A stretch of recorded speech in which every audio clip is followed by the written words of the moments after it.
Shalom. Selamat sore Bapak Ibu peserta webinar edisi 30 Mei tahun 2021 dengan judul Mother's Image. Saya percaya kita akan diberkati sore hari ini ya bersama dengan para ibu, para mothers ya. Bapak Ibu, saya menyapa kepada Bapak Ibu yang ada di Surabaya dan sekitarnya maupun juga yang ada di luar kota Surabaya atau bahkan di luar pulau. Terima kasih untuk kehadirannya dan saya percaya kita semua pasti diberkati pada sore hari ini. Perkenankan saya untuk mempersilahkan kepada Pastor Handono untuk memulai di dalam doa. Saya persilahkan waktu dan layarnya. Silahkan Pastor. Baiklah Bapak Ibu, saya tahu Bapak Ibu sudah tidak sabar menantikan berkat besar melalui webinar pada sore hari ini. Oleh sebab itu, saya mengajak kita semua berdoa. Bapa dalam surga, kami sungguh mengucap syukur hari ini, hari yang Tuhan jadikan untuk kami boleh menikmati kasih dan kebaikan-Mu, anugerah-Mu. Kami bersyukur Tuhan untuk privilege sore hari ini, kami boleh join di dalam webinar dengan satu tema spesial Mother's Image. Kami sadar sebagai ibu, sebagai mama, kami rindu untuk memberikan, untuk contribute lebih lagi, all the best untuk anggota keluarga. Dan juga kami sebagai anggota keluarga yang lain, kami mau memberikan apresiasi, memberikan satu penghargaan kepada ibu, kepada mama kami, karena kami sadar kami ada hari ini sebagaimana kami ada, adalah karena perjuangan dan pengorbanan ibu kami. Oleh sebab itu, pada sore hari ini kami memohonkan berkat-Mu turun atas pertemuan pada malam hari ini. Berkati pemaparan webinar ini, berkati para narasumber yang akan menyampaikan value, nilai-nilai, dan prinsip-prinsip kebenaran-Mu. Berkati setiap peserta dimanapun mereka berada. Kami juga memohonkan berkat untuk setiap peralatan yang kami pakai dan bahkan jaringan internet yang akan supply pertemuan ini. Terima kasih, kami sungguh Tuhan menantikan berkat besar. Kami ingin menyambutnya di dalam nama Tuhan Yesus Kristus. Webinar keluarga pada sore hari ini. Terpuji nama-Mu, dalam nama Yesus Kristus kami naikkan doa kami. Mari setiap kita yang percaya katakan amin. God bless you. Baik, terima kasih Pastor Handono. Bapak Ibu diperkenankan untuk mengirimkan pertanyaan atau sharingnya, ya tentunya akan memperkaya kita semua perihal topik hari ini melalui kolom Q&A yang ada di layar Bapak Ibu masing-masing. Nah sebelum saya memperkenalkan kedua pembicara kita, para wanita hebat ya, yang saya kenal sejak lama dan saya percaya pasti memberkati Bapak Ibu dan saya juga gitu ya. Mari kita melihat satu tampilan video dari dua orang anak, yaitu Aldo dan Grace. Ya, video ini menampilkan bagaimana ya profil seorang ibu, ya dari harapan mereka, dari seorang anak, perihal pribadi seorang mama. Ya, oke, saya persilakan kepada teman-teman untuk menampilkan videonya. Silakan. Halo, aku Aldo. Aku mau sharing tentang harapanku untuk seorang ibu itu seperti apa. Kalau menurut aku sendiri pribadi, harapanku untuk seorang ibu yang baik itu ibu yang bisa menjadi seperti seorang sahabat untuk anaknya. Artinya seorang ibu itu tidak kaku dengan anaknya. Jadi dia punya semacam tidak ada batasan. Jadi kalau anak itu mau cerita, mau sharing apapun ke orang tuanya itu bisa datang seperti ke teman sendiri, nggak ada jembatan. Nah, kemudian selain itu juga aku mau punya seorang ibu itu yang bisa support apapun yang menjadi masa depanku. Jadi tidak cuma harus sesuai sama apa yang dia mau, apa yang dia inginkan, tapi dia bisa support di dalam Tuhan. Selain itu juga yang paling penting seorang ibu yang paling baik itu seorang ibu yang bisa jadi teladan dalam setiap hal yang dia lakukan. Jadi tidak cuma ngomong aja, tapi dia bisa jadi teladan sekaligus teman bagi seorang anaknya. Karena kebanyakan aku lihat dalam pergaulanku, dalam lingkungan aku sehari-hari itu kebanyakan sifat seorang anak itu ditentukan dari keluarganya. Jadi keluarga masing-masing itu menentukan tumbuh kembangnya seorang anak. Nah, kalau peran seorang ibu itu penting karena anak-anak mulai tumbuh, mulai awal belajar itu dengan ibunya. Makanya di situ peran seorang ibu sangat penting. Sekian, terima kasih. Tuhan Yesus memberkati. Hai, perkenalkan nama saya Grace. Mama saya adalah seorang wanita karir yang telah bekerja di bidang perbankan selama puluhan tahun dan masih aktif berkarya hingga saat ini. Harapan saya kepada figur seorang mama berubah secara bertahap waktu saya masih kecil, remaja, hingga sekarang beranjak dewasa. Waktu saya masih kecil, saya memiliki harapan agar mama itu bisa sering ada di sisi saya untuk menemani bermain, belajar, dan bercerita. Tetapi karena kesibukan kantor, mama lebih memprioritaskan quality time walau hanya beberapa jam saja setiap harinya agar tetap terjalin komunikasi. Lalu waktu saya remaja, saya memiliki harapan mama itu sebagai seorang pendengar yang baik dan juga sebagai mentor yang mengikuti kemajuan zaman, sehingga mama bisa mengerti lingkungan saya sebagai seorang anak remaja dan bisa memberikan nasihat-nasihat yang sesuai.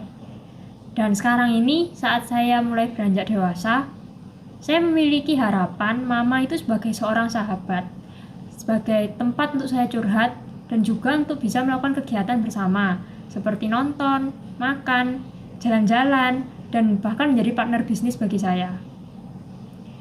Dan selama menjadi anak, saya bersyukur karena harapan yang saya utarakan ini berdasarkan kenyataan. Jadi selama ini mama saya telah menjadi seorang figur orang tua, mentor, dan juga sahabat bagi saya.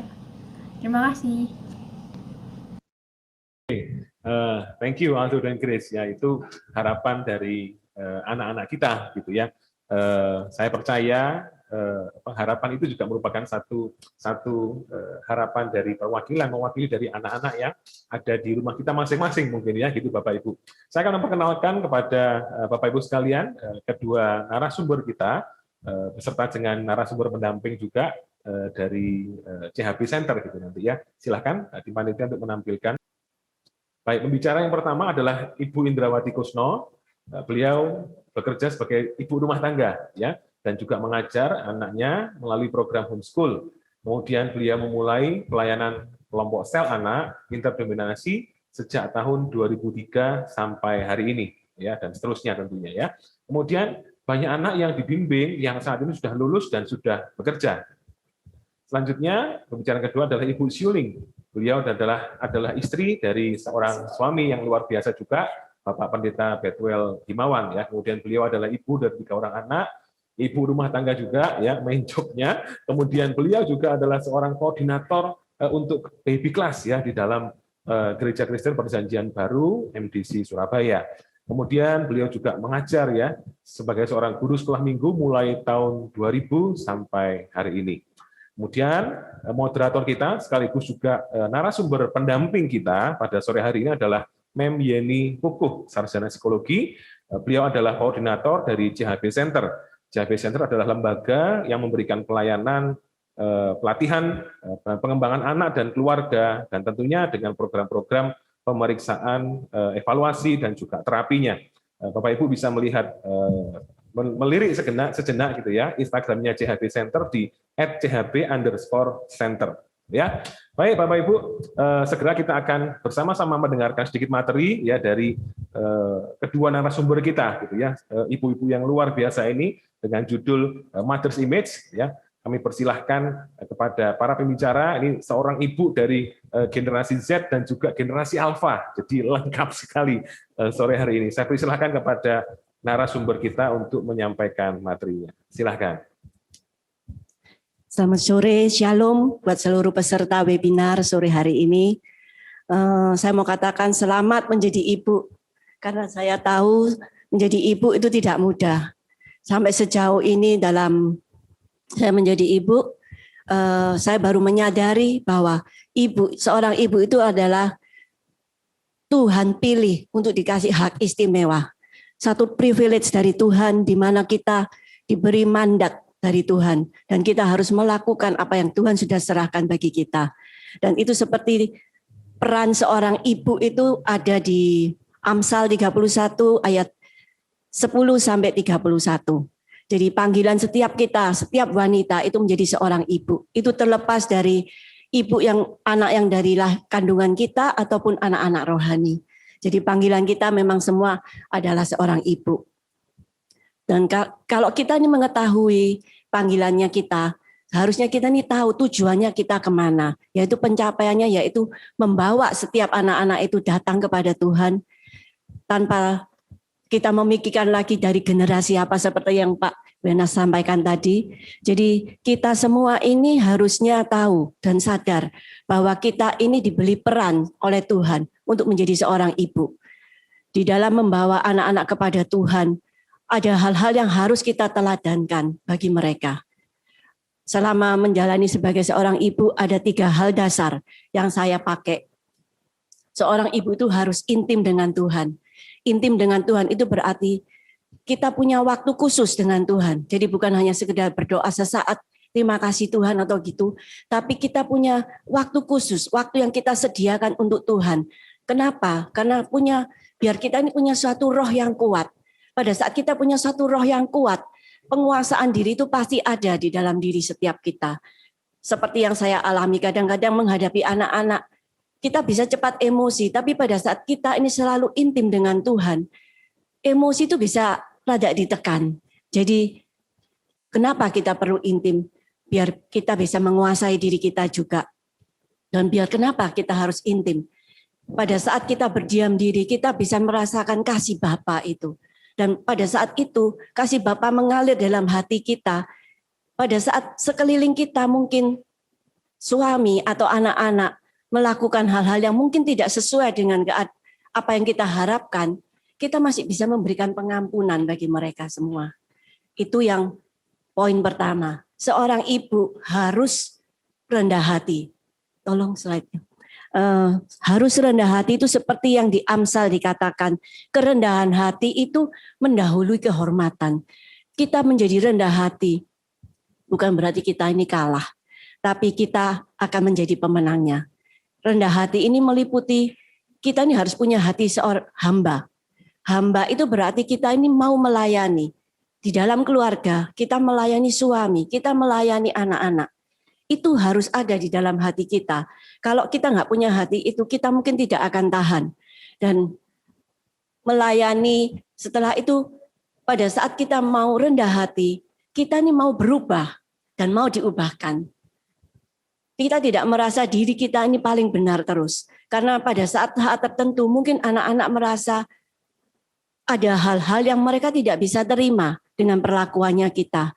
Tetapi pada saat mereka menyampaikan karena kita merasa aku ini ibumu, aku mamamu, itu akan membuat satu gap yang besar. Pada saat kita menghilangkan itu semua dengan kerendahan hati, kalau pun kita mungkin salah karena kita pun juga masih manusia biasa ya. Jadi kita masih sempat minta maaf kepada anak-anak dan kita mau berubah.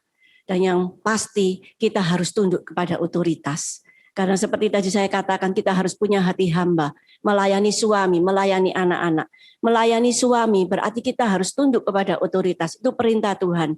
Jadi di saat yang sama mungkin kita memberontak, tidak suka dengan apa yang keputusan suami, tetapi kita harus ingat kembali bahwa apa tugas dan peran kita sebagai seorang ibu.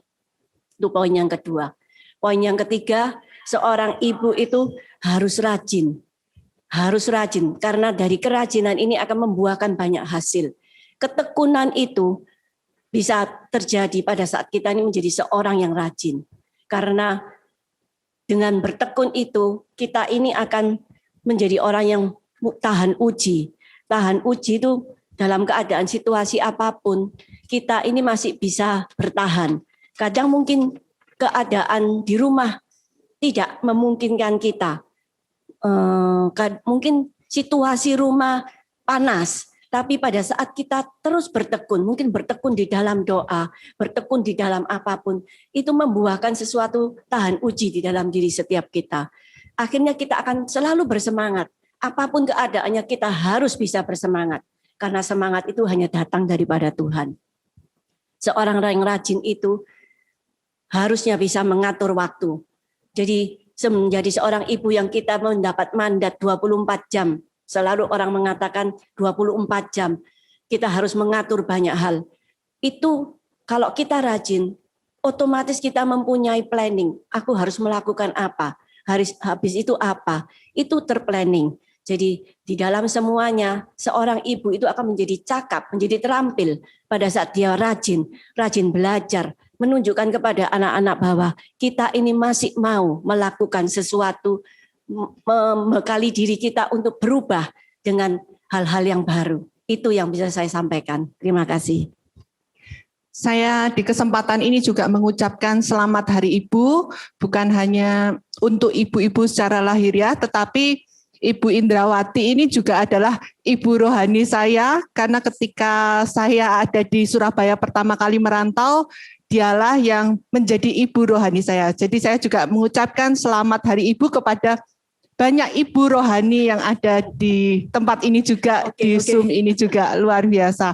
Nah, di kesempatan ini saya juga ingin menekankan kembali dari apa yang tadi disampaikan oleh Ibu Indrawati, bahwa 3 hal yang disampaikan itu adalah hal yang sangat penting dan mendasar.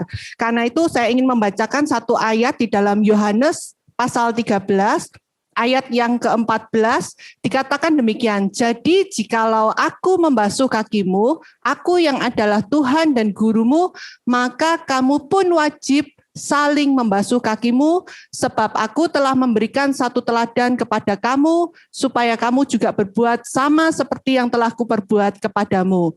Ada kata kamu pun wajib, itu merupakan satu perintah yang tegas, yang jelas, yang diperintahkan kepada setiap kita, bahwa kita wajib saling membasuh kaki, saling melayani.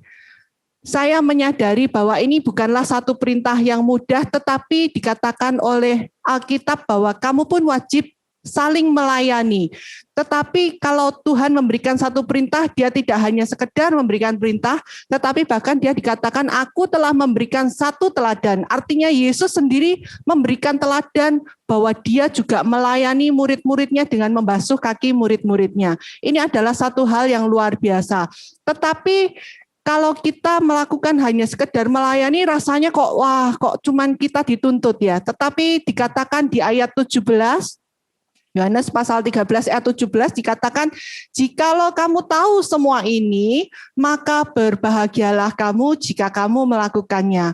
Ada upah yang dijanjikan oleh firman Tuhan ketika kita melayani dengan sungguh-sungguh. Karena ini adalah satu perintah yang sudah diberikan kepada Yesus sendiri, bahkan diteladankan oleh Yesus sendiri, maka janji itu akan menyertai setiap orang yang dengan setia melayani. Kalau kita lihat Yesus, siapakah dia? Dia Tuhan, dia Raja, bahkan di ayat pertama dikatakan dia pemilik segala sesuatu, tetapi dia melayani, dia memberikan teladan kepada murid-muridnya dengan membasuh kaki muridnya. Jika kita memperhatikan tema kita hari ini, Mother's Image ya, tentu ini adalah gambaran seorang ibu, bagaimana sebagai seorang ibu kita ini adalah sama seperti murid Yesus. Gambaran seorang ibu adalah seorang pribadi yang dipanggil untuk melayani keluarganya, anak-anaknya, suaminya, dan saya yakinkan ketika kita menyadari hal itu, ketika kita melakukan panggilan kita dengan kesadaran bahwa kita dipanggil untuk melayani seperti murid Yesus, maka kita akan menemukan kebahagiaan saat kita melayani keluarga dan anak-anak kita, suami kita.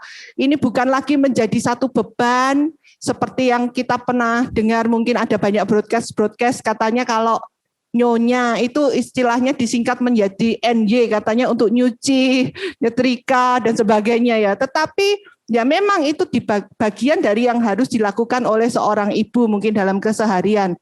Tetapi melihatnya kita bisa dari perspektif yang berbeda, bahkan bahwa menjadi seorang ibu, istri, ini adalah satu panggilan untuk kita menjadi murid Kristus, yaitu panggilan untuk kita melayani, menyerahkan diri. Dan percayalah ketika kita menyerahkan diri, melayani untuk keluarga kita, untuk suami dan anak-anak kita, janji kebahagiaan itu diberikan kepada kita. Bukankah kalau kita punya anak, punya keluarga, yang kita harapkan apa? mungkin bisa punya uang banyak dan sebagainya, tetapi kebahagiaan itu pasti tujuan yang pertama. Dan kalau kita ingin mendapatkan kebahagiaan dalam keluarga kita, mari kita punya sikap hati yang melayani keluarga kita. Tidak menjadikan ini hanya sekedar beban, rutinitas, kewajiban.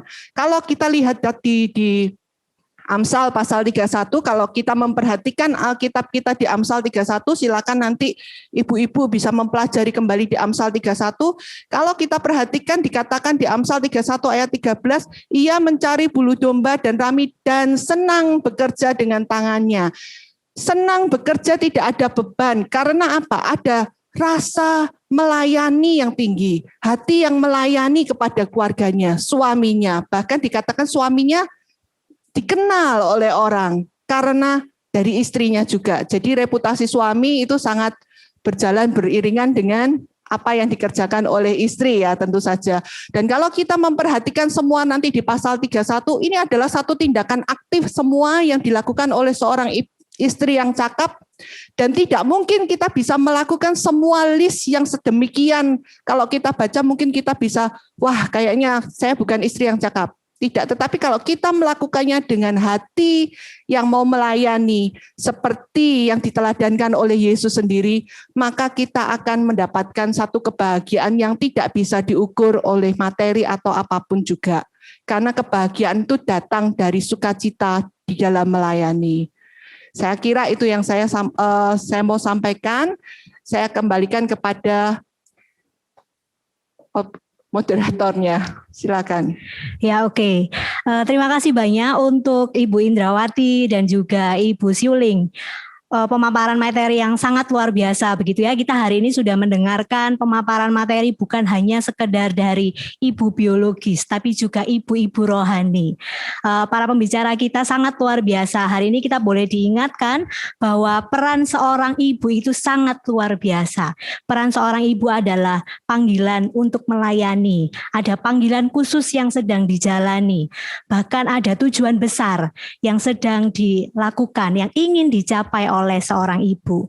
Nah, biarlah hari ini dari pemaparan materi dan juga nanti ada diskusi yang akan kita lakukan bersama, kita boleh semakin mensyukuri peran ibu di dunia ini, begitu ya. Siapa kita kalau tidak ada ibu? Siapakah ibu kita kalau tidak ada ibunya, begitu ya.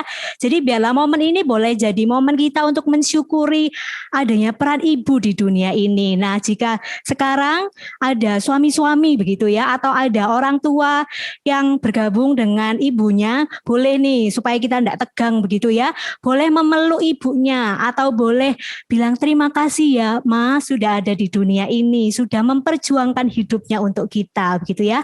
Silakan loh kalau mau mengekspresikan rasa cintanya kepada ibunya begitu.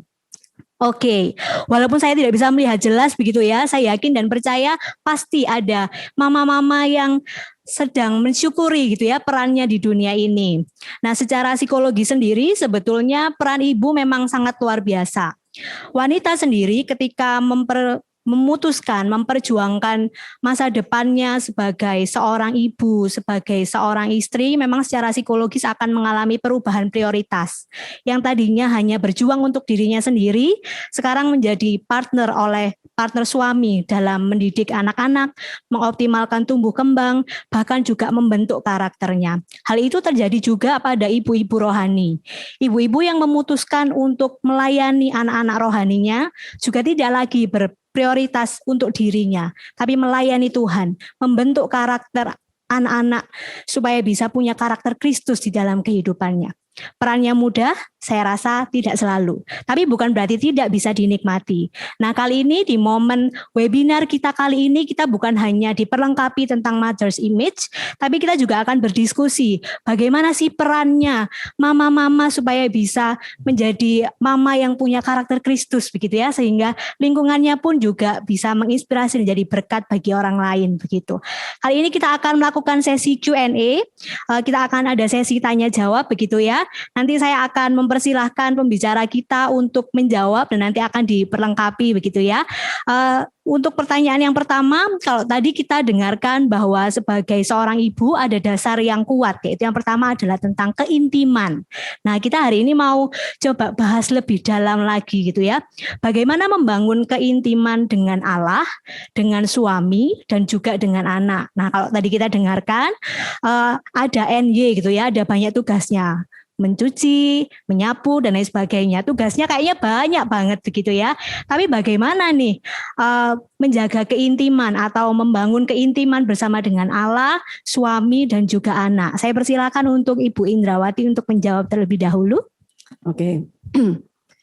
Membangun keintiman dengan Allah seperti tadi saya katakan, kita harus menyediakan waktu. Jadi bukan hanya sekedar orang istilahnya bahasa Surabayanya ecek-ecek gitu ya. Jadi kita ini harus punya waktu. Kita sediakan waktu setiap hari itu. Ada waktu-waktu tertentu kita mau mendekatkan diri sama Tuhan. Entah itu melalui berdoa, entah itu melalui solitude, entah melalui baca-baca firman, dengar khotbah, apapun. Tapi sediakan waktu itu agar roh kita ini diisi dengan hal-hal yang positif, dengan hal-hal yang baik.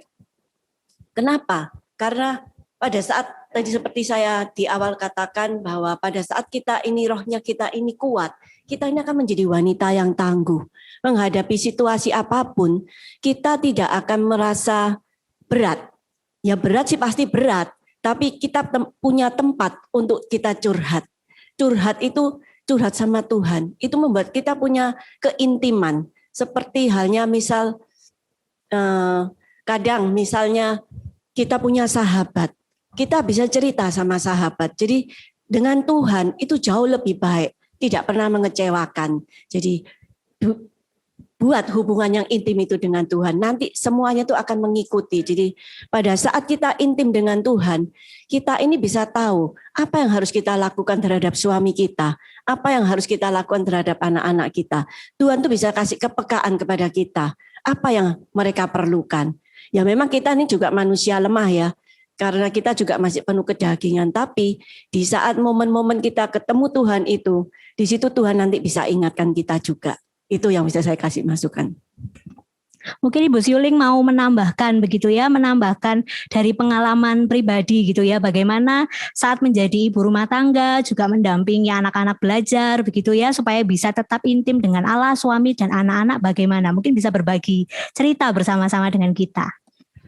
Ya, namanya aja membangun ya. Kalau membangun itu pasti ada satu usaha yang keras, tidak bisa dibiarkan begitu aja tiba-tiba dan terbangun keintiman itu. Pasti ada usaha, waktu, prioritas, semuanya kita harus fokuskan kepada apa yang sedang kita mau bangun. Nah, kalau kita ingin membangun keintiman dengan Tuhan, keintiman dengan suami ataupun anak-anak, saya rasa keintiman kita dengan Tuhan sama pentingnya dengan ketika kita membangun hubungan keintiman dengan suami ataupun anak-anak. Semuanya berjalan bersamaan saya kira. Tetapi bagaimana kita membangun keintiman kita dengan Tuhan, tentunya harus ada usaha-usaha secara sungguh-sungguh, secara tekun untuk kita mencari Tuhan. Karena kalau kita hanya menyisakan waktu kita setelah seharian kita NY tadi, lalu kita sudah lelah dan kita tinggal tidur, pasti saya merasakan sekali seorang ibu itu pasti lelahnya iya banget gitu loh. Tetapi kalau kita terus menyisakan semua waktunya pada waktu kita malam, oh ya sudah malam nanti setelah semua ini, pada waktu baca tiba-tiba ketiduran, besok lagi akan terulang seperti itu lagi dan seperti itu lagi. Bagaimana kita membangunnya? Karena itu kita harus membangun prioritas kita. Sehingga saya juga berkomitmen karena saya melihat bahwa membangun hubungan yang intim dengan Tuhan ini sangat penting. Jadi saya menjadikan itu satu prioritas. Bagaimana harus berdoa, mengambil waktu untuk sungguh-sungguh membaca Alkitab, tidak sekedar pokoknya sudah gini sudah lewat gitu aja enggak, tetapi sungguh-sungguh memikirkan, bahkan mengambil waktu untuk membaca bersama dengan keluarga juga, dengan suami dan anak-anak. Itu akan, keintiman itu otomatis terjalin secara bersamaan. Saya kira itu yang paling, yang kami lakukan sampai hari ini ya. untuk membangun keintiman itu. Oke, nah kalau gitu kita bisa menarik kesimpulan bahwa intim itu ada hubungannya dengan kelekatan. Nah itu pun juga ada hubungannya dengan efek psikologis yang dialami oleh anak. Kelekatan oleh anak itu bisa dirasakan dari apa yang dia alami selama ini.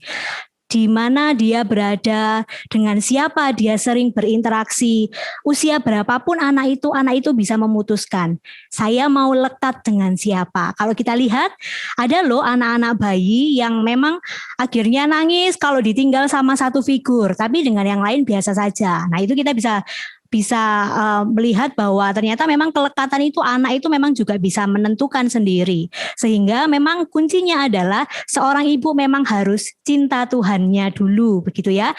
Puas dengan Tuhan dulu sehingga bisa mencintai dirinya sendiri, sehingga juga bisa mencintai yang lainnya juga, termasuk suami dan anaknya, begitu ya.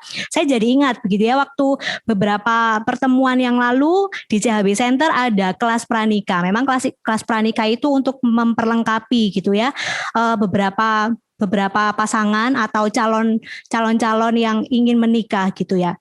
Diingatkan bahwa yang pertama memang kuncinya adalah mengasihi Tuhan. Makanya seperti yang disampaikan oleh pembicara kita begitu ya, harus punya prioritas yang jelas, punya keintiman yang memang dikhususkan begitu. Jadi mari kita mengingat masa-masa di mana dulu mempersiapkan pernikahan. Nah, jadi kalau kita lelah begitu ya, mari kita mengingat bahwa ada Tuhan yang menolong begitu ya, supaya bisa mengasihi diri dan juga mengasihi yang lainnya. Nah, ya mungkin ada yang mau ditambahkan mungkin ya. Mungkin saya bisa menambahkan dengan intim dengan anak. Keintiman kita dengan anak itu seperti yang saya katakan tadi, kita harus tahu peran kita sebagai ibu itu apa. Kalau kita berani hamil dan melahirkan, harusnya kita juga berani menyusui. Pada saat kita menyusui, itu sebetulnya sudah terjalin hubungan intim antara ibu dan anak itu secara tidak langsung. Jadi saya tetap menganjurkan setiap ibu-ibu muda, jangan melewatkan menyusui anak itu, karena itu salah satu cara Tuhan melekatkan anak-anak itu kepada kita. Itu aja yang mau saya tambahin. Oke, luar biasa sekali gitu ya. Diingatkan lagi perannya siklus menyusui gitu. Bagi ibu-ibu muda ternyata itu tidak mudah. Tapi hari ini disemangati lagi gitu ya. Perannya itu sangat penting apalagi untuk kelekatan. Sikap positif memang sangat kita butuhkan apalagi sebagai ibu begitu. Nah, kita mau memperdalam lagi bagaimana sih menjaga sikap hati yang positif dan menentukan dan menemukan kekuatan setiap hari untuk bisa menopang ibu-ibu begitu ya. Karena tugasnya sangat banyak. Jadi gimana ya cara supaya ibu-ibu di rumah, apalagi juga yang bekerja dan tidak punya asisten rumah tangga, tapi tetap bisa menemukan sikap positif dan kekuatan setiap harinya. Saya persilakan untuk Ibu Siuling untuk bisa memperlengkapi kita. Untuk sikap positif yang kita bisa lakukan ya, saya meyakini begini, seperti yang tadi saya sampaikan di awal, bahwa kalau kita mempunyai sikap hati untuk melayani, maka semua yang kita lakukan di dalam keseharian kita yang 24 jam, itu bukan menjadi satu beban lagi. Dikatakan di Amsal 31, dikatakan pengajaran yang lemah lembut ada di lidahnya. Tidak mungkin seseorang yang tidak punya sikap hati melayani itu bisa punya perkataan yang lemah lembut. Biasanya kalau dia merasa dirinya adalah bos, penguasa yang harus memerintah-merintah, pasti perkataan-perkataannya ya juga berkata, selesaikan ini, lakukan ini, seperti itu kan ya. Tetapi lain jika kita melakukannya, tanggung jawab kita sebagai seorang ibu atau istri ini dengan sikap hati yang melayani, kita menyadari bahwa kita sedang menjadi gambaran dari Kristus sendiri, maka kita akan mengubah cara kita melakukan keseharian kita itu dengan cara yang berbeda. Misalnya seperti ini, di tengah kesibukan saya, satu kali anak saya, dia, Mami lagi ngapain gitu ya. Sebetulnya ya capek setelah seharian melakukan banyak aktivitas, pada waktu sore rasanya kepingin rehat sebentar setelah makan malam selesai. Tetapi anak saya berkata, Mami ayo main kita. Kalau saya tidak mengingat lagi bahwa diri saya ini adalah murid Kristus yang diteladankan oleh Yesus sendiri bahwa saya harus melayani, maka saya enggak wes, kamu lakukan ini, lakukan itu, lakukan ini. Tetapi saya bersyukur, saya mengingat bahwa saya perlu melayani anak-anak saya, menemani dia bermain. Sampai satu kali saya ingat sekali dia menuliskan sebuah surat kepada saya. Salah satu isinya adalah, terima kasih Mami selalu mau menemani saya bermain.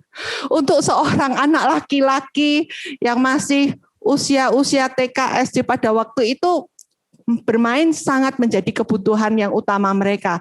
Kalau kita hanya suruh mereka, kamu ini dulu, kamu ini dulu, kamu ini dulu, kita seperti hanya menjadi tuannya bagi mereka, tetapi tidak menjadi sahabat bagi mereka. Karena itu saya selalu mengingatkan diri saya sendiri bahwa apa yang saya lakukan ini adalah sama seperti saya melayani Yesus.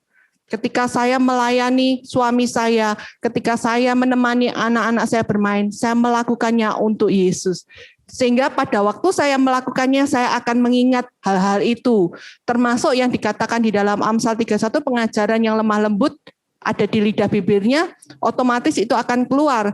Karena saya selalu mengingatkan diri saya, Roh Kudus menolong saya untuk mengingat bahwa kamu adalah murid Kristus yang mencerminkan Kristus kepada anak-anakmu.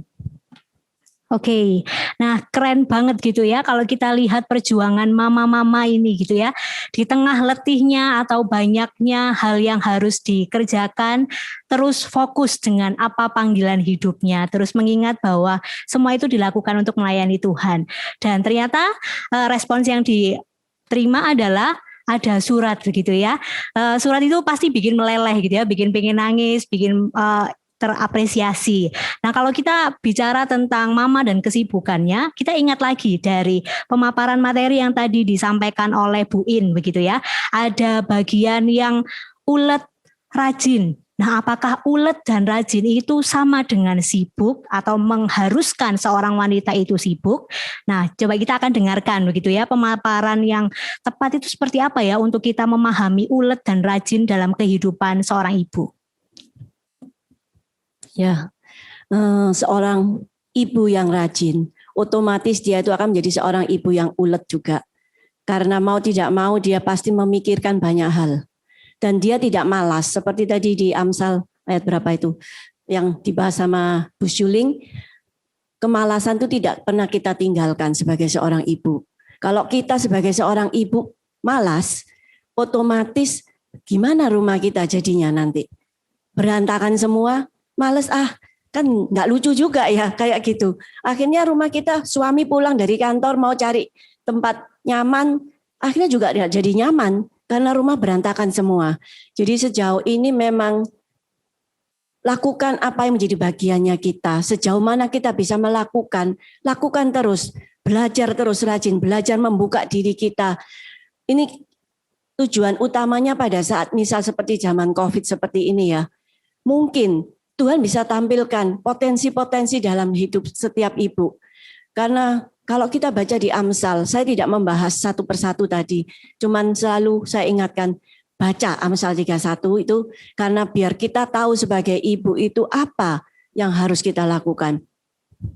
Di zaman seperti ini, kalau kita tidak menjadi wanita yang cakap, terampil, bisa amburadul juga. Pada saat yang sama, mungkin suami gajinya tidak mencukupi, tapi kita masih bisa berusaha membantu. Mungkin dengan kita menerima orderan makanan. Dan itu sempat saya lakukan juga sih.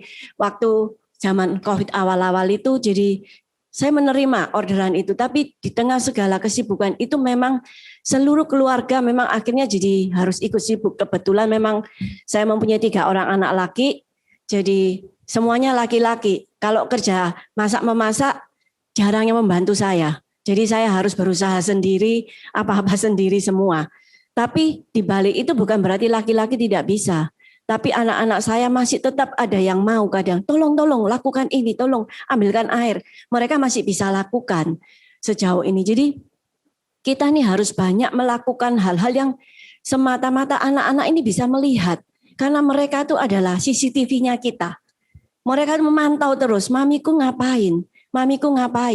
Itu pasti ada di benak mereka. Dan pada saat mereka melihat, mereka merekam semua. Pada saat mereka melihat kita rajin melakukan misalnya beresin barang yang berantakan, itu pasti suatu hari nanti akan masuk di dalam otak mereka. Ini harus bersih. Mungkin saat ini belum. Dan sampai hari ini pun saya juga tetap berjuang. Membereskan. Dalam hati, aduh kenapa sih kok ini berantakan semua. Tapi ya kita kembali lagi, kita harus lakukan itu. Dan itu anak-anak bisa melihat dan mereka merekam suatu hari mereka akan melakukan hal yang sama. Itu yang membuat saya bilang, kenapa harus rajin, kenapa harus ulet. Biar anak-anak ini dibangun sifat tangguhnya itu. Karena kalau saya melihat anak sekarang ini cenderungnya kan main gadget. Kalau sudah main gadget, mereka sudah nggak bisa disuruh apa-apa. Itu yang kadang itu saya sampai hari ini masih berpikir banyak juga karena generasinya mungkin generasi saya dengan kebetulan anak saya yang paling kecil masih seusia dengan anaknya Bu Syuling. Jadi masih generasinya saya diizinkan Tuhan memiliki banyak generasi ini. Karena anak saya yang paling besar usianya sudah 27 tahun, yang paling kecil masih 14 tahun. Jadi range yang tinggi itu membuat saya boleh terus belajar, harus belajar. Kalau enggak gitu saya gimana mengikuti anak saya yang paling kecil. Jadi itu yang saya maksud. Jadi ayo setiap kita nih membuka diri kita untuk terus mau diperbarui dan terus mau berubah itu. Jadi berarti ulet atau rajin itu ya pasti sibuk ya? Iya pasti sibuk, jelas. Tidak mungkin orang ulet atau rajin itu tidak sibuk. Tidur terus gitu rasanya enggak juga. Itu tidak bisa disebut rajin ya. Tetapi kalau orang yang rajin itu sibuknya betul-betul sibuk yang produktif. Ya Seperti betul. yang dikatakan di Amsal 31. Tidak mengada-ada kesibukannya. Nonton serial sampai 30 seri. Iya, terus nanti dibilang, oh enggak sempat. Oh ya, berarti masih sempat nonton kok. Oke, berarti ulet itu sibuk yang produktif. Tapi jangan lupa, di balik kesibukan dan di balik keuletannya itu harus punya waktu me time. Nah, kenapa kok harus punya waktu me time? Karena itu bisa recharge emosi kita, begitu ya. Karena kesehatan emosi seorang ibu itu sangat penting, tidak bisa kita kesampingkan. Karena memang itu sangat ngefek kepada lingkungan keluarga khususnya. Begitupun dengan anak-anak rohani. Ketika emosi kita sedang tidak baik, kita mau menyampaikan kehidupan kita juga pasti efeknya berbeda dengan mama-mama, ibu-ibu rohani yang secara kesehatan emosi sedang baik begitu ya. Nah, coba kita dengarkan. Apakah pembicara-pembicara kita ini punya me time dan me time seperti apa yang dilakukan oleh Bu In dan juga Bu Syuling? Coba ya kita dengarkan. Me time-nya kayak apa ya? Pasti curi-curi mungkin ini ya me time-nya. Silakan Ibu Indrawati dulu. Yang tua dulu. Yang muda mengalah. Oke. Kalau me time, saya memang sediakan waktu setiap minggu saya mengikuti satu persekutuan di mana saya mengikutinya sudah 20 tahun lebih juga di sana, di mana di situ kita bertumbuh di dalam pengenalan akan Tuhan juga, di mana itu menjadi satu relaksasi saya, di mana dari kesibukan karena saya juga homeschool, sebetulnya hari-hari saya itu habis. Belum lagi memasak, belum lagi mengajar. Pada saat anak-anak saya kecil, saya harus ada di situ. Tapi berhubung anak-anak saya sudah mulai besar begini, saya sudah mulai agak rileks. Tapi itu me time saya yang saya tentukan. Saya ambil waktu untuk mengadakan ikut satu kegiatan. Dan pada saat saya ikut kegiatan itu, anak saya alihkan, saya panggilkan guru waktu itu untuk menggambar atau apa saja. Tapi saya bisa punya waktu rileks di mana saya butuh dengan teman-teman yang lain untuk hahaha istilahnya. Jadi kita perlu untuk merelaksasi jiwa kita juga, dan biarlah kita juga tidak menjadi orang yang kuper. Kalau kita cuma diam, ngurusin urusan rumah tangga melulu, nggak pernah buka diri ke hal-hal yang lain, itu rasanya juga kurang baik karena kita nggak tahu yang di luar sana itu apa gitu. Jadi itu yang saya lakukan untuk me time saya. Nah, kalau bicara me time ini kan biasanya identiknya itu dengan melakukan acara atau kegiatan untuk menyenangkan diri sendiri ya. Misalnya kalau sekarang kan istilahnya me time itu ibu-ibu bisa hangout dengan teman-temannya atau apalah ya. Nah, sebetulnya kalau untuk saya pribadi, saya me time itu karena saya ini tidak mempunyai orang tua lagi dan juga di kota perantauan, jadi kalau saya me time, anak-anak saya tidak ada yang menjaga tentunya. Jadi betul-betul 24 jam itu saya dengan anak-anak dan suami kalau bekerja ya keluar, kalau sudah ya pulang ke rumah. Tetapi saya mempunyai me time yang bagi saya itu adalah me time itu bagi saya itu adalah waktu yang berkualitas untuk saya. Ya misalnya saya menggunakan waktu untuk membaca buku-buku. Lalu kemudian saya melibatkan diri di dalam satu pelayanan. Ini adalah salah satu me time saya karena ketika saya melihat anak-anak yang saya layani dan berbuah, itu menjadi satu sukacita tersendiri buat saya. Makanya saya meniru jejaknya Pak Benyamin dan Ibu Indayani juga, pembicara-pembicara sebelumnya, bahwa tidak pensiun di dalam melayani anak-anak ini, generasi ini. Saya sangat berkomitmen untuk melayani di sana karena pada waktu sekarang saya melayani di kelas bayi, saya bisa bertemu dengan anak sekolah minggu yang pada waktu saya belum menikah, saya ngajar mereka di sekolah minggu.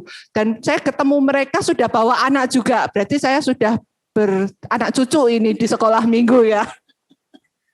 Dan itu satu sukacita tersendiri ketika kita melihat anak-anak yang dulu pernah kita ajar, terus kemudian dia datang ke sekolah minggu membawa anaknya untuk mengenal Tuhan. Bahkan bukan hanya itu, mereka menjadi rekan sepelayanan kita. Itu adalah satu sukacita tersendiri bagi saya.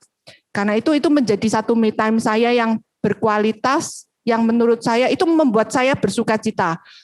Kalau me time itu harus membuat seorang itu kan bersukacita ya, betul, bergairah ya. Betul, bergairah. Mungkin me time saya juga saya di sel anak, hitung-hitung berarti saya bukan hanya yang di ibu-ibu itu, di sel anak pun saya itu termasuk me time saya karena itu jam-jam khusus di mana tidak bisa diganggu gugat. Jadi semua kegiatan saya sisihkan untuk saya melayani di sel anak interdenominasi itu. Karena di situ memang yang terkumpul adalah anak-anak bukan dari gereja MDC aja, tapi dari teman-temannya anak-anak saya yang memang orang tuanya mempercayakannya kepada persekutuan di rumah saya itu. Oke, luar biasa sekali ya. Me time-nya tetap produktif. Di balik banyak peran yang harus dikerjakan, me time-nya pun tetap produktif. Nah, ngomong-ngomong tentang kesehatan emosi, ngomong-ngomong tentang keuletan dan kegigihan ibu begitu ya, ternyata juga ada dinamika di dalamnya. Nah, kita mau bahas lebih dalam lagi begitu ya tentang pertanyaan-pertanyaan yang sudah masuk. Kita mau bahas tentang relasinya ibu dengan suami dan anak. Nah, biasanya kalau ibu di rumah dengan suami dan anak pasti juga ada perbedaan pendapat. Pasti di rumah tangga manapun juga mengalami yang seperti itu. Tapi bagaimana ya sebaiknya peran ibu jika ada perbedaan pendapat antara suami dengan anak atau ibu dengan anaknya saja atau dengan mertua juga mungkin bisa terjadi perbedaan pendapat. Silahkan. Salah satu mungkin ada yang mau jawab terlebih dahulu. Ya, kalau perbedaan pendapat sebetulnya ada banyak, terlalu luas ya kalau kita berbicara tentang perbedaan pendapat yang mana dulu kita harus memilih. Tetapi kalau saya perbedaan pendapat itu sifatnya adalah prinsip, nilai-nilai kebenaran yang kami pegang, yang kami ajarkan kepada anak-anak dalam hubungan suami istri, tentu saja kita harus menyepakati bersama-sama. Saya ingat sekali pada waktu di awal pernikahan saya, salah satu pergumulan terbesar saya dengan suami pada waktu kami memulai keluarga baru itu adalah kami punya perbedaan pendapat, prinsip bahkan tentang cara mendidik anak-anak kami. Karena kami dari background yang berbeda, tentu saja bisa berbeda pendapat. Sampai itu menjadi satu titik yang sangat runcing di dalam pernikahan kami. Sampai akhirnya kami menyadari sekali bahwa kalau kami terus mempertahankan masing-masing merasa dirinya benar, tentu itu akan menjadi satu hal yang sangat tidak baik di dalam pernikahan kami nantinya. Sehingga kami berdua bersepakat pada waktu itu, kami juga punya kakak rohani, kami datang kepada mereka dan kami bersepakat kami menundukkan diri kami di bawah kebenaran firman Tuhan. Artinya pada waktu itu saya harus melepaskan semua pendapat-pendapat saya lebih dahulu, termasuk suami saya. Dan kami bersama-sama, saya ingat bersama-sama mencari kebenaran-kebenaran firman Tuhan, apa yang kami harus sebaiknya lakukan, dan apa yang sebaiknya tidak kami lakukan. Nah, itu membuat kami akhirnya, kami mulai menemukan persamaan di dalam cara kami mendisiplin anak kami, membesarkan anak kami.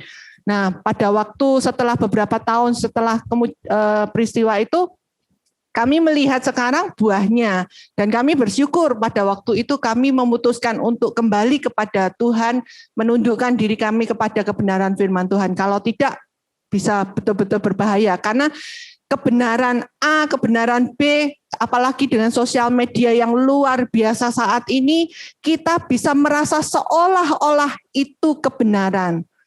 Tetapi saya mendorong ibu-ibu yang ada di tempat ini, mari kita menemukan secara pribadi, bergumul secara pribadi dengan firman Tuhan, sehingga kita mendapatkan sendiri kebenaran firman Tuhan itu, dan itu menjadi prinsip di dalam kita membangun keluarga kita.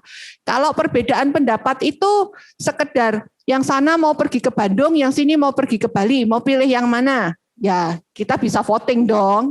Ya, yang sana mau makan sushi, yang sini mau makan nasi pecel.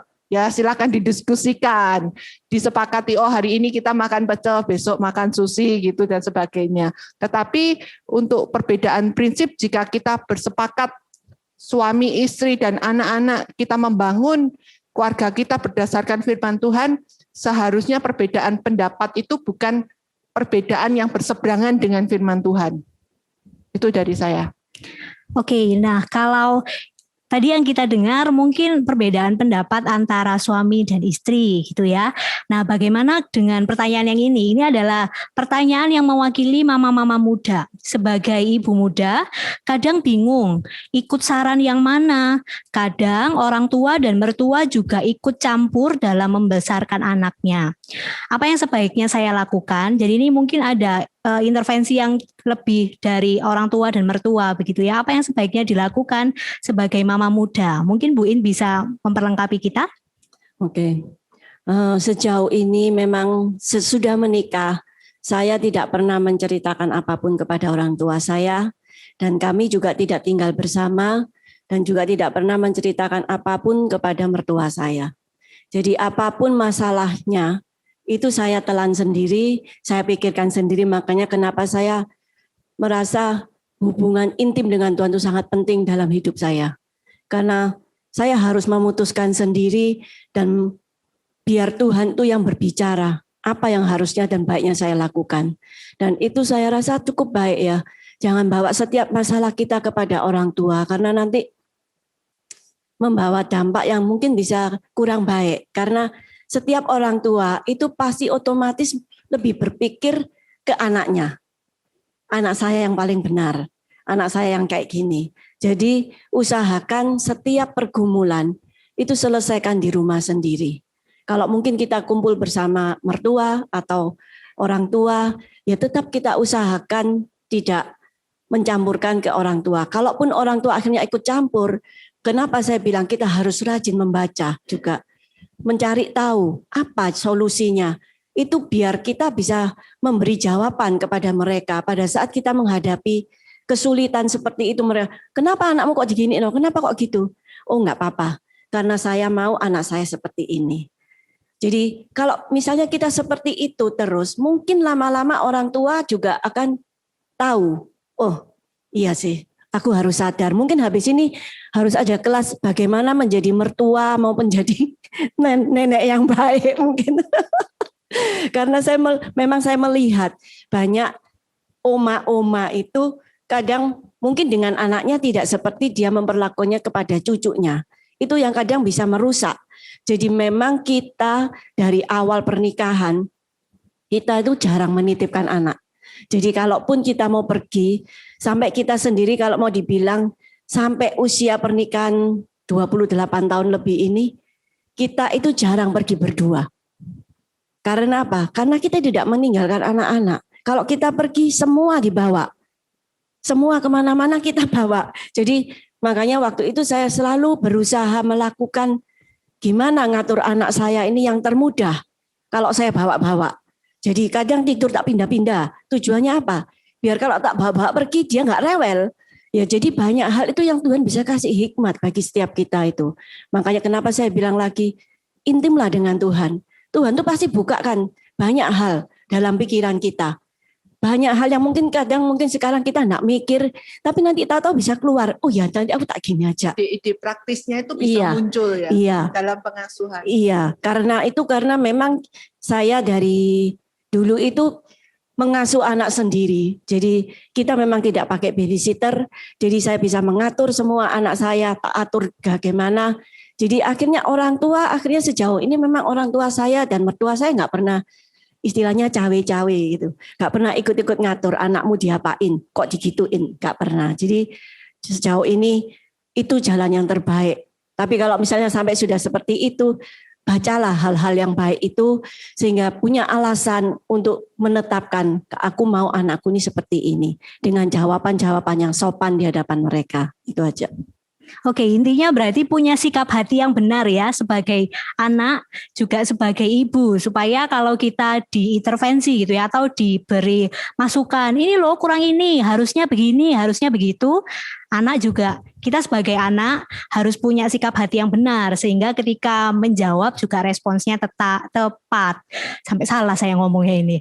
Oke, nah kalau kita lihat sebetulnya tidak semua masukan dari nenek-nenek, kakek-kakek, oma-opa itu keliru karena sebetulnya ada pola pengasuhan warisan yang masih bisa kita turunkan sampai generasi yang milenial ini. Seperti daya juang.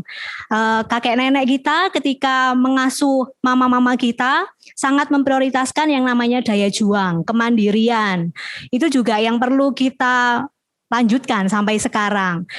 Kesopanan juga iya begitu. Tapi ketika memang akhirnya banyak masukan dan membuat mama sendiri bingung yang mana yang harus dipilih, mari kita mengingat prinsip yang pertama sebagai keluarga, yaitu keluarga itu sekarang menjadi satu, bukan lagi dua. Punya tim, mama punya tim, yaitu suami.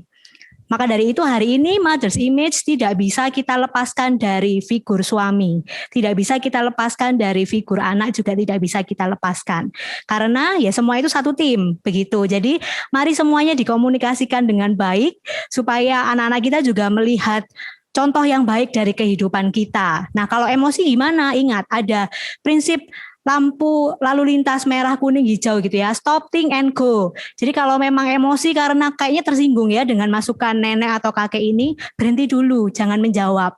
Kemudian pikirkan kembali masukan tadi untuk punya partner diskusi, untuk membaca, ikut webinar seperti ini juga memperlengkapi kita supaya kita bisa berpikir dengan baik. Dan kemudian lakukan apa yang mau kita terapkan kepada anak-anak kita. Kalau masih kebingungan bagaimana? Jangan sungkan untuk pergi ke tenaga ahli. Contohnya seperti ke psikolog. Sebetulnya pergi ke psikolog itu bukan karena anak kita bermasalah atau karena kita relasi suami istrinya sedang tidak baik. Tidak selalu seperti itu. Pergi ke psikolog pun juga salah satu pencegahan, salah satu partner dalam keluarga supaya bisa mengoptimalkan bagaimana pengasuhan kepada anak-anak. Tapi jangan lupa selalu kembalikan kepada Tuhan. Apa yang harus kita lakukan kepada anak-anak kita. Oke, sangat seru ini pembicaraan kita hari ini ya. Jangan lupa kalau mau yang bertanya, silahkan mengetikkan pertanyaannya supaya nanti kita bisa bahas bersama-sama selama ada waktu di sini. Oke, kita lanjut lagi ya. Kalau kita mau bicara tentang ibu sebagai perempuan pasti punya karakter dan kepribadian masing-masing. Nah, sekarang kita mau bahas itu lebih dalam lagi. Ini ada pertanyaan, sebagai seorang perempuan, saya termasuk orang yang dominan, sedangkan suami cenderung pasif.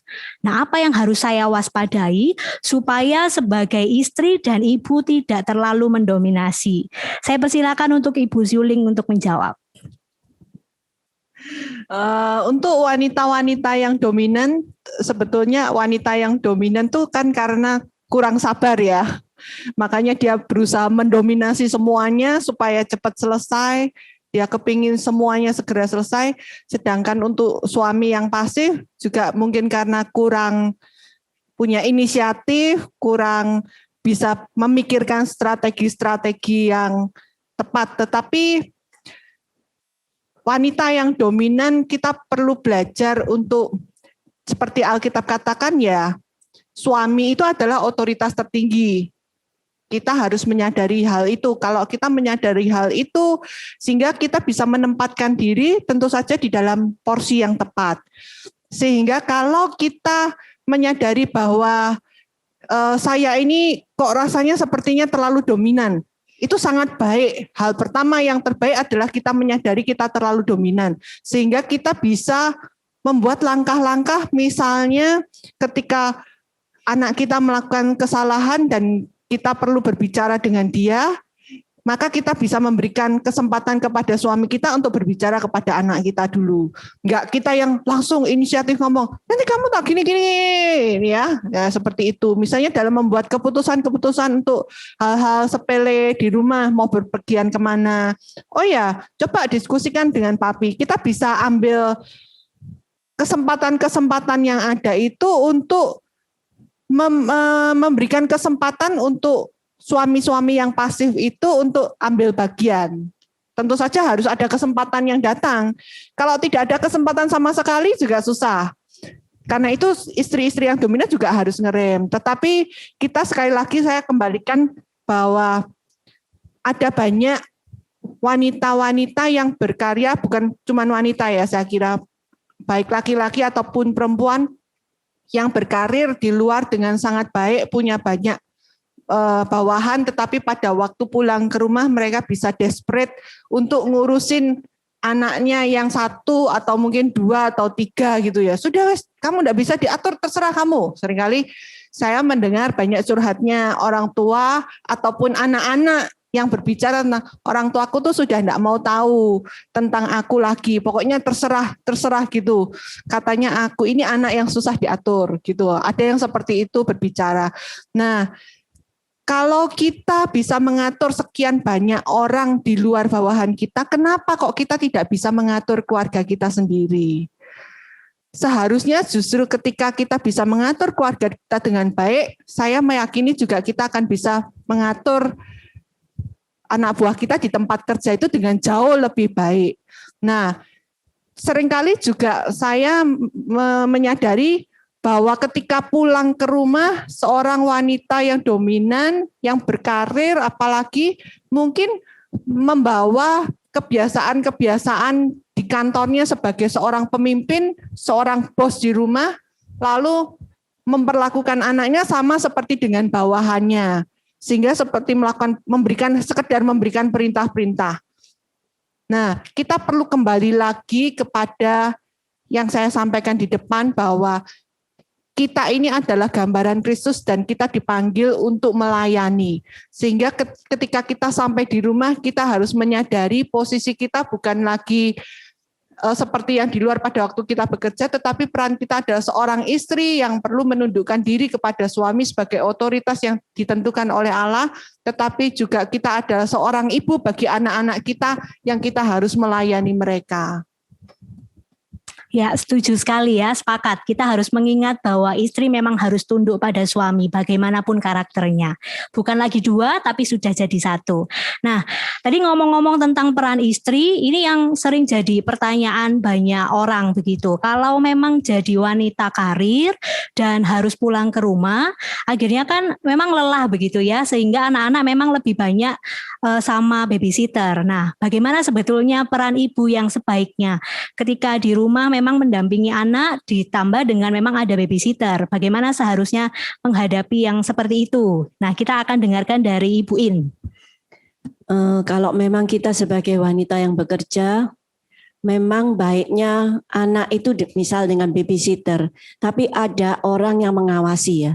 Karena sering kita baca-baca di media-media banyak babysitter itu yang melakukan hal-hal yang tidak benar kepada anak-anak kita. Jadi kalau saya pribadi lebih baik mereka tetap ada yang mengawasi di sementara kita bekerja. Tapi kalau memang memungkinkan, alangkah baiknya kita sebagai mama bisa mencari pekerjaan yang pada saat kita bekerja, tapi kita masih tetap bisa mengawasi mereka. Itu akan jauh lebih baik. Tapi kalau memang tidak bisa, ya carilah orang yang bisa. Mungkin itu orang tua kita, mungkin itu saudara kita. Karena kalau sungguh-sungguh cuman dengan babysitter, saya pribadi itu tidak yakin sebetulnya. Karena apa yang dia tabur itu kan kita nggak tahu. Karena ini pernah terjadi pada saat anak saya kecil ya. Temannya itu punya babysitter, pada saat babysitternya pulang, padahal ibunya nggak bekerja. Bekerjanya sebagai bos, jadi kadang keluar, kadang enggak gitu. Tapi anaknya itu rewel sekali pada saat babysitternya pulang. Nah di situ tuh dia bingung, nidurkan anaknya aja sampai bingung. Ini anak ini kenapa kok nggak mau diem? Ternyata babysitternya itu melakukan satu pelukan sama anaknya. Jadi banyak hal-hal yang kadang itu kalau kita lempar semuanya dengan babysitter, itu apa yang Tuhan sudah taruh sebagai mandat kita sebagai ibu, itu nanti bisa berkurang. Karena tidak ada nilai-nilai yang bisa kita tabur dengan baik. Mungkin yang jalan masih memungkinkan, mungkin pasang CCTV. Ya, tapi itu kan memang mahal ya. Pasang CCTV, jadi pada saat kita bekerja, kita bisa cek lewat HP-nya kita. Apa yang mereka lakukan di rumah, itu masih bisa. Jadi jalan satu-satunya ya itu. Memang kalau pakai babysitter ya boleh-boleh aja. Kalau memang kita sibuk dan harus bekerja ya memang kita perlu orang-orang yang support untuk membantu. Tetapi sekali lagi mereka membantu bukan menggantikan peran kita sebagai seorang ibu. Artinya pada waktu kita sudah sampai ke rumah, bisakah kita berkomitmen peran ibu itu betul-betul kembali kepada kita seutuhnya? Atau jangan-jangan kita pada waktu pulang tetap aja bekerja terus seperti itu sehingga betul-betul kita tidak punya ambil bagian di dalam peran kita sebagai ibu. Kita meninggalkan dan sepertinya hanya memberikan begitu saja kepada suster. Tentu saja kalau kita memberikan itu sepenuhnya kepada mereka atau memberikan peran membantu, kita harus siap dengan resiko-resiko yang ada. Pasti saya meyakini sih, dirawat dengan seorang ibu pasti tetap yang terbaik. Walaupun mungkin ada banyak kekurangan dan sebagainya ya. Tetapi namanya aja membantu ya, support kita, tidak menggantikan peran utama sebagai seorang ibu, itu yang terpenting. Dan kita harus siap dengan efek-efek yang akan terjadi. Oke, intinya adalah harus punya batasan yang jelas ya kalau memang kita mau mempekerjakan seorang babysitter untuk menjaga anak-anak kita. Ada beberapa kasus yang memang kami tangani di JHB Center, ada beberapa orang tua yang akhirnya menyesal karena lebih banyak anak-anaknya bersama dengan babysitter sehingga ketika dicek optimalnya tumbuh kembangnya ini sudah pas atau belum, ternyata lebih banyak di aspek bahasanya, aspek motoriknya itu tidak berkembang dengan baik. Itu karena batasannya terlalu besar untuk babysitternya, sedangkan babysitter tidak punya ilmu yang sangat bagaimana begitu ya untuk bisa menstimulasi optimalnya tumbuh kembang anak-anak. Nah, jangan sampai kita lewatkan masa-masa tumbuh kembang anak-anak kita. Kita perlu punya batasan yang jelas, kita perlu punya apa harapan kita kepada babysitter itu supaya anak-anak kita tetap ada di dalam pengawasan kita. Wah, hari ini sungguh luar biasa, kita punya banyak materi yang bisa kita terapkan dalam kehidupan kita begitu ya. Tapi sebelum kita ada di penghujung acara, kita nanti akan dengarkan kesimpulan dari kedua pembicara kita supaya kita semakin semangat gitu ya menghadapi hari ke depan, menjalankan peran sebagai seorang ibu dan juga nanti disupport oleh keluarga kita dalam menjalankan peran itu. Tapi sebelumnya mohon Bapak Ibu bersabar, jangan live terlebih dahulu karena kita akan mendengarkan informasi dan news, jangan sampai kelewatan. Silakan info dan newsnya.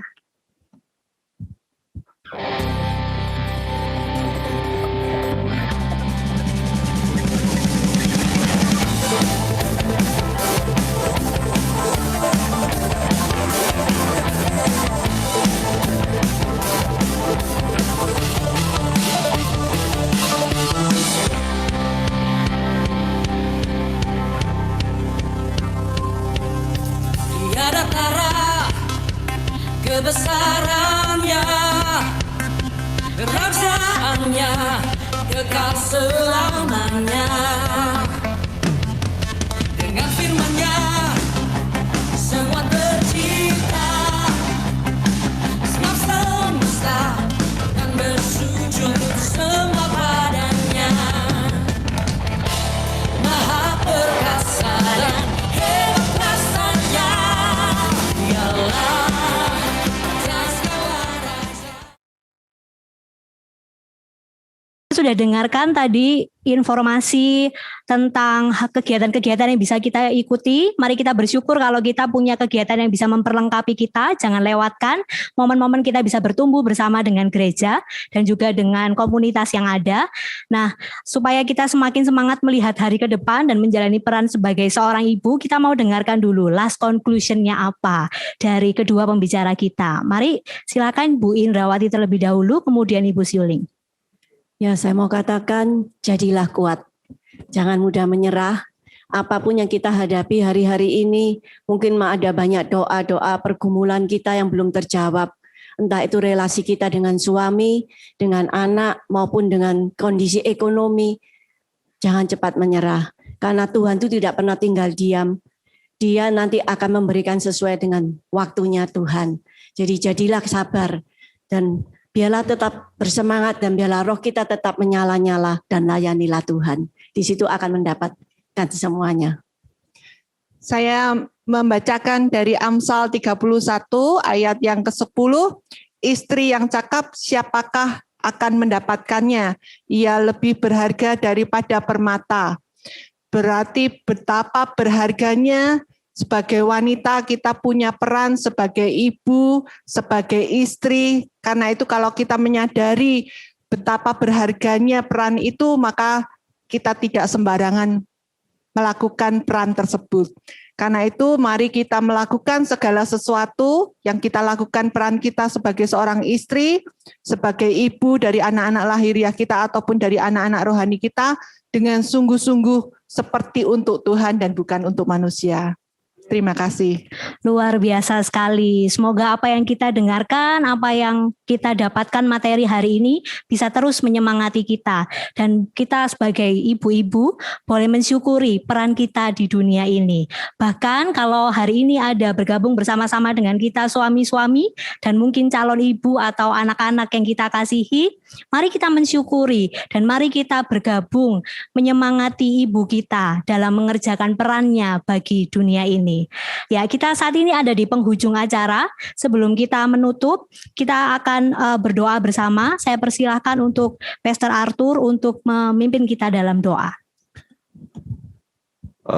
Pada suatu hari saya menyadari bahwa pekerjaan istri saya itu begitu amat banyak gitu, dan sehingga pada saat kesadaran itu ada, saya akhirnya memberi diri saya untuk mau mengambil beberapa tanggung jawabnya untuk saya kerjakan. Dan saya tidak merasa direndahkan pada saat saya mengerjakan apa yang menjadi pekerjaan yang biasa dilakukan oleh istri saya. Jadi saya menyemangati para ibu yang ada, ayo bersemangatlah, ada Tuhan, ada Roh Kudus, dan juga ada orang-orang yang mengasihi kita semuanya. Sebelum saya menutup dalam doa, sekali lagi saya berterima kasih kepada kedua pembicara yang telah menjadi berkat bagi kita semuanya. Dan juga saya juga berterima kasih ke Mem Yeni yang sudah memoderator pertemuan kita pada sore hari ini. Bapak Ibu, saya juga berterima kasih kepada Bapak Ibu semuanya, tapi saya ingin menyampaikan kembali bahwa pertanyaan-pertanyaan yang belum terjawab pada sore hari ini, kita akan berusaha menjawabnya dalam IG Live pada hari Minggu, mulai minggu depan, gitu, setiap pukul 4 sore bersama dengan kedua narasumber yang telah berbagi dengan kita pada sore hari ini. Jadi Bapak Ibu bisa tetap mengikuti IG Live tersebut untuk mendapatkan jawaban dari pertanyaan-pertanyaan yang Bapak Ibu telah berikan. Dan yang kedua adalah saya tetap mengundang Bapak Ibu untuk bisa ikut mendaftarkan diri untuk bisa ikut dalam webinar keluarga kita di bulan Juni yang akan datang, yaitu pada Minggu tanggal 27 Juni jam 4 sampai jam setengah 6 sore yang bertemakan toxic parenting, what and why gitu. Bersama dengan Ibu Anne Gracia SKG, beliau adalah seorang praktisi neuroscience terapan. Jadi akan sangat menolong kepada kita semuanya untuk bisa memahami pergumulan-pergumulan yang kita hadapi pada saat berkaitan dengan masalah kejiwaan terhadap anak gitu maksudnya. Jadi saya mengundang Bapak Ibu untuk bisa juga mendaftar untuk bisa ikut dalam webinar keluarga kita di bulan Juni akan datang, 27 Juni pukul 4 sampai pukul setengah 6 sore. Mari sama-sama kita akan mengakhiri webinar keluarga kita pada saat ini. Mari sama-sama kita satu hati, kita berdoa, dan kita menyerahkan seluruh pergumulan kita dan harapan kita semuanya kepada Tuhan. Mari sama-sama kita berdoa. Bapa, dalam nama Tuhan Yesus Kristus, kami berterima kasih kepadamu untuk sore hari ini. Apa yang kami perbincangkan, kami percaya bahwa Tuhan Engkau sanggup untuk mengubahnya menjadi rema bagi kami ya Tuhan yang telah mendengarkan, sehingga kami boleh diberi kekuatan, diberi semangat, diberi pengharapan dalam setiap apapun ya Tuhan tantangan yang kami hadapi, secara khusus ya Tuhan bagi para ibu ya Tuhan yang mengikuti ya Tuhan pertemuan webinar pada sore hari ini. Biar Engkau memberikan semangat yang baru bagi para ibu ya Tuhan yang ada ya Tuhan, dan Engkau yang memberikan kepada mereka kekuatan ya Tuhan untuk mereka boleh tetap terus melakukan apa yang menjadi tanggung jawab mereka. Buatlah segala apa yang mereka kerjakan dan usahakan berhasil, sehingga kehidupan para ibu ya Tuhan yang mengikuti webinar pada sore hari ini boleh Tuhan pakai untuk menjadi berkat ya Tuhan, baik bagi suami, bagi anak-anak yang Tuhan telah berikan di tengah-tengah mereka, dan juga ya Tuhan bagi teman-teman mereka yang lain ya Tuhan, sehingga nama-Mu lah yang dipermuliakan. Apapun tantangan, apapun pergumulan yang mereka sedang hadapi, kami berdoa minta Tuhan Engkau turut campur tangan dalam semuanya, karena kami tahu ya Tuhan bahwa Tuhan Engkau adalah Allah yang selalu mendengar setiap doa dan setiap seruan yang kami naikkan, dan Engkau adalah Allah yang berkuasa untuk memberi pertolongan bagi kami. Berdoa untuk Ibu Indrawati Kusno ya Tuhan yang telah menjadi berkat, Ibu Syuling telah menjadi berkat, dan Ibu Memieni ya Tuhan yang telah menjadi moderator ya Tuhan pada pertemuan pada sore hari ini. Biarlah berkat-Mu turun atas mereka, dan biarlah Engkau juga ya Tuhan semakin menambah-nambahkan ya Tuhan hikmat yang daripada-Mu ya Tuhan, sehingga mereka boleh tetap terus Tuhan pakai untuk dapat memperlengkapi lebih banyak lagi ya Tuhan ibu-ibu ya Tuhan, para wanita ya Tuhan, untuk mereka boleh siap dan menjadi cakap ya Tuhan dalam melakukan apa yang menjadi panggilan-Mu. Sekali terima kasih ya Bapa, kami mintakan berkat yang daripada Allah Bapa, berkat dalam kasih karunia anak-Mu Tuhan kami Yesus Kristus, dan berkat dalam Roh Kudus yang telah tinggal dan diam dalam kami semua boleh melimpah, memberi kepada kami kekuatan yang baru untuk melakukan apa yang firman Tuhan katakan, dan untuk berlaku setia pada saat Kristus Yesus datang kembali. Terima kasih, kami akhiri webinar keluarga kami pada sore hari ini. Dalam nama Tuhan Yesus Kristus kami telah berdoa. Amin. Sekali lagi terima kasih Bapak Ibu, Tuhan Yesus memberkati kita semuanya. Amin.